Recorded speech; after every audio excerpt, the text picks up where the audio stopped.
We're now joined by a special guest on the broadcast, Scott Lucas, who is a professor of international politics, Clinton Institute, University College Dublin.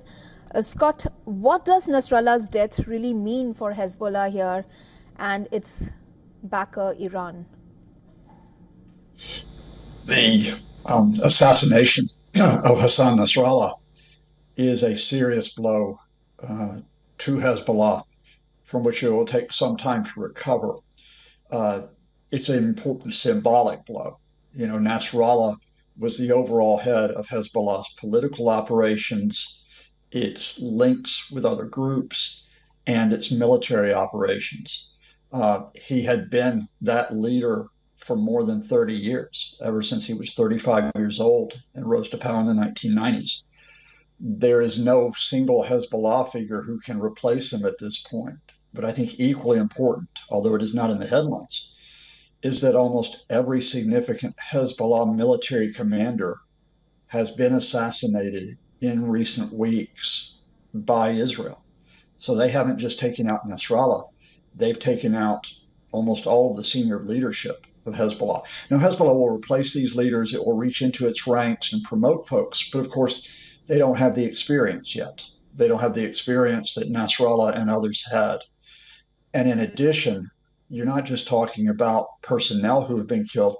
Hezbollah's entire communications have been ripped apart with the pager and the walkie-talkie attacks that were only 2 weeks ago. Hezbollah will not disappear. Iran will not disappear in supporting it. But right now, Hezbollah and the Iranian regime are very much on the defensive, and they have very few options apart from, I think, what would be the very risky approach of firing missiles directly on Israel. With Nasrallah having been taken out, what shape do you think Israel's attacks take now? I think Israel continues the airstrikes across Lebanon. They continue to hit Hezbollah positions. They continue to try to assassinate any leaders who do remain at this point.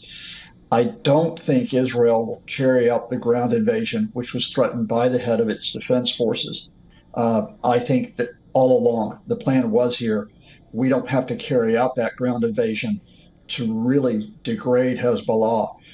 I think the problem now, the problem first and foremost for the Lebanese people, but it'll be a problem for Israel as well, is that Lebanon quite likely is going to be on the point of collapse. This was a country that was already economically paralyzed. It had serious political difficulties. It's a very deeply divided country. And, you know, you could see a country go into chaos.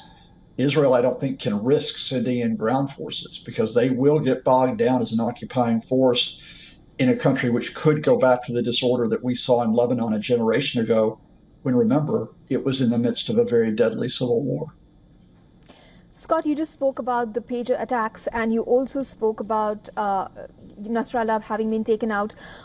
This begets the question, like, would you say that it was perhaps redundant, the pager attacks, considering Israel did have the firepower to actually take Nasrallah out?